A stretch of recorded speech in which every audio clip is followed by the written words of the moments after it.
Welcome to this tutorial on how to buy futures on ETrade. If you are looking to invest in futures, ETrade offers a user-friendly platform that makes the process straightforward. First, you will need to open an account with ETrade if you do not already have one. Make sure to select an account type that supports futures trading, like an ETrade brokerage account. Once you have your account set up and funded, log in to the ETrade platform. Navigate to the trading dashboard and look for the futures trading section. Here, you will find various commodities, currencies, and indexes available for trading.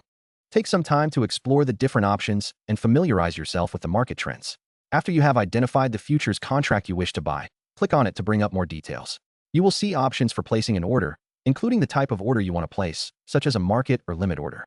Enter the number of contracts you want to purchase and review the total cost before confirming the order. Once you are satisfied with your selection, place the order.